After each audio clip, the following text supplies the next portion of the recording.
remercie d'être nombreux dans mon émission Iron Body. Donc aujourd'hui, principalement, on va se concentrer sur les muscles pectoraux. Donc qui dit pectoraux dit le haut du corps, mais lorsqu'on va travailler le muscle pectoral, il n'y a pas que les pectoraux qui sont touchés.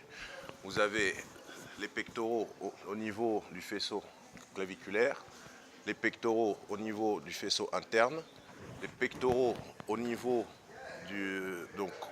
sternal, donc du sternum, mais il y a d'autres muscles aussi qui vont être touchés. Vous avez le deltoïde antérieur qui est à ce niveau, vous avez le coraco-brachial qui va être touché, vous avez le triceps qui sera également touché, et le dentelé antérieur qui va nous aider à la pousser. Parce qu'une chose qu'il ne faut pas oublier, c'est que les muscles pectoraux sont les muscles qui nous servent à embrasser, à étreindre au fait. Donc c'est grâce à ça qu'on arrive par exemple à enlacer et à embrasser une personne. Voilà. Donc en gros, c'est ces muscles qui vont être travaillés à travers des exercices différents. Là, on va commencer avec le développé incliné, on fera du développé couché, on fera du développé décliné, on fera du développé avec haltère, on fera des fly aussi avec haltère et d'autres exercices. Donc là, le premier exercice, je vais commencer par le développé incliné. Chose importante à laquelle il faut vraiment faire attention, c'est qu'il faut faire attention chaque fois qu'on fait ces mouvements à la déchirure qui est la plus commune au fait au niveau des pectoraux, c'est la déchirure du tendon.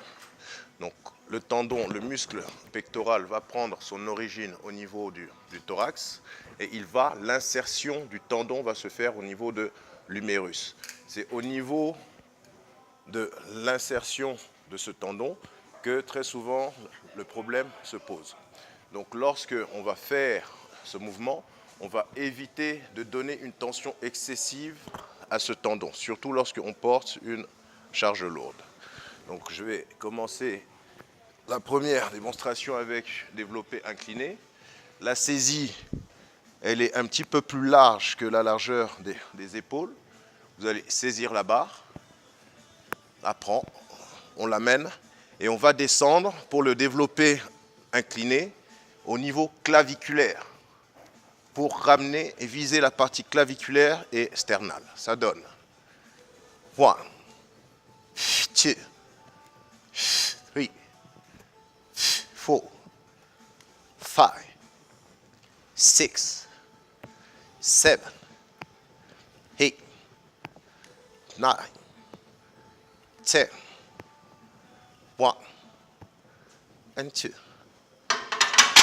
Donc là, comme vous le voyez, j'ai fait 12 répétitions.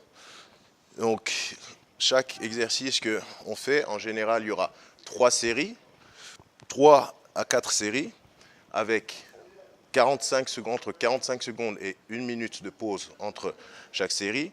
Et les répétitions vont varier. Là, en l'occurrence, je fais 12 répétitions.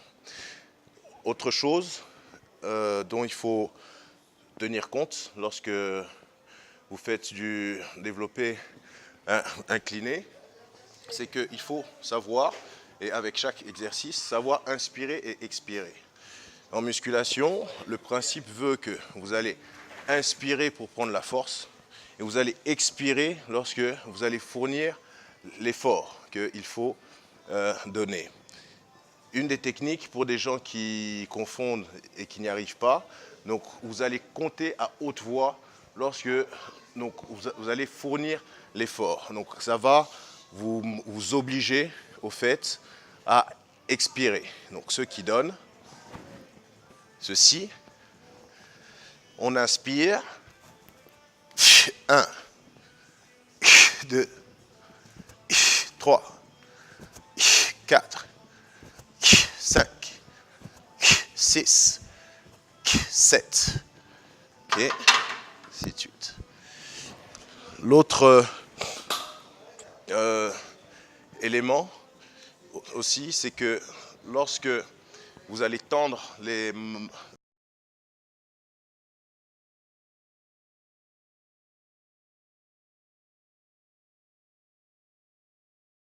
des bras au niveau coude, justement pour éviter d'avoir des blessures au niveau du coude.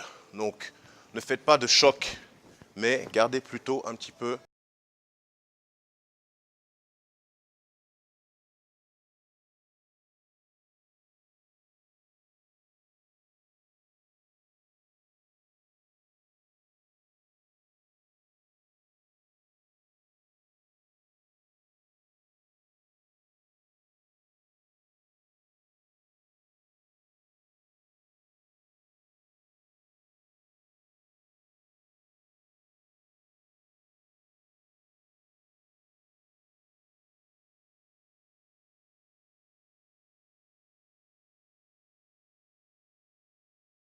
Kinshasa sur Colonel Monjiba Sosimat. And don't forget, stay strong. Et à la prochaine. Merci.